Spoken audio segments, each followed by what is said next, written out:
Wala nang intro-intro, marami ang nagtatanong bakit daw ang Makata ng Bayan ay bumaliktad kay Marcos. Dati daw tagapagtanggol naman daw ako kay BBM sa lahat ng nambabatikos. Marami ang umiyak kasi grabe daw ako magtanggol noon, pero ngayon iniwan ko na si Marcos. Nanginayang sila sa akin kasi ang galing ko daw magtula at sumagot. Lahat daw ng tinitira ko ay tumino at natatakot. Kapag naririnig daw nila ang Makata ko, yung buhay nila ay parang nalalagot. Sa lahat ng mga nagtatanong, ito na ang aking sagot.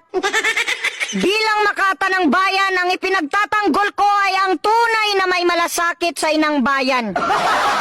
Mahal na Pangulo, ipinagtatanggol kita noon kasi sabi mo nung eleksyon, mabuhay ang Pilipinas. Pero ano ang nangyari ngayon? Namatay sila sa gutom. Namatay sila sa gutom. Sinasabi mo sabay-sabay tayong babangon. Ano ang nangyari ngayon? Gumagapang sa gutom, hindi na makabangon. Tapos yung mga tauhan ni BBM panaisira kay Duterte, yung bigas nga hindi may balik sa porte. BBM, nangangarap ka ng unity, tapos i-demolish mo ang lahat ng supporters ni Duterte. Gusto mo ng pagkakaisa pero sa kaliwa ka kumampi. Tapos sa mga grupo ni Duterte, hindi ka man lang naglagay ng kabinete. Yung mga tauhan mo na sumisira sa'yo, hindi mo kayang kontrahin. Sinasabi na ni Duterte na hindi kami nagsasalita para ikaw ay pabagsakin.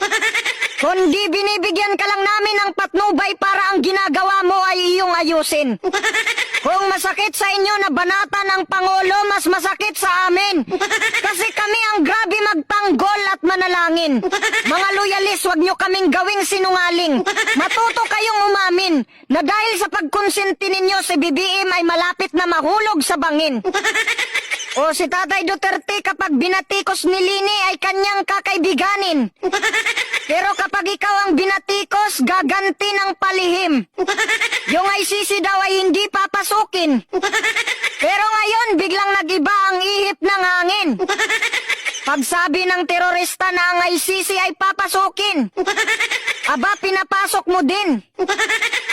Ganyan ka pala kamasunurin. Isa sa mga dahilan kaya ako bumaliktad kasi kumampi ka sa mga terorista, BBM. Sa bayang demokrasya ang kapangyarihan ay nasa amin. Kaya BBM, yung taong bayan ang dapat mong tanungin. Bakit? Alam ba ng ICC kung gaano kaganda ang naidulot ng war on drugs sa atin? Noong panahon ng war on drugs, ang pinapatay ay mga adik. Pero ngayon, mga inosente na ang pinapatay ng mga adik. Tapos sa administrasyon mo, maraming pulis ang durugista na gumagawa ng krimen. Disiplinado kasi ang mga tao sa panahon ni Duterte. Pero ngayon, lantaran na, pati pagsisinghot, binablog na ng mga piste. Tinatanong kasi si BBM kung sa mga durugista, ano ang kanyang masasabi? Tapos ang sagot niya, sige, tuloy nyo lang ang ginagawa nyo, ano ka, sa adik ka naman kumampi? Saka ikaw, BBM, huwag kang mapikon kay Duterte kasi hindi naman sinabi ni Tatay Duterte na nagpulboron ka. Ang sabi niya, bangag ka. Ang ibig sabihin ng bangag, ito ay ekspresyon ng mga Bisaya para sa mga taong palpak ang pag-iisip. Kasi nakikita niya sa'yo na ang sinasabi mo ngayon, bukas kinalimutan na. At isa pa, BBM, kaya kita iniwan kasi yung mga vlogger mo grabe manira. Sabi ko naman sa'yo, BBM, pitikin mo yung bunganga ng mga vlogger mo. Pero hindi mo kayang pitikin. Na pag ako ang nagalit, kumus-kumusin ko ang bunganga nila. Alam mo yung kumus-kumusin? Ganyan, no? Ganyan! Wow! Mga minamahal kong kababayan, ipagdasal natin ang ating mahal na Pangulo naway magtagumpay sila sa kanilang pakikipaglaban laban sa mga kawatan. Mahirap man itong gawin sapagkat ang makakalaban nila ay ang kanilang mga sarili.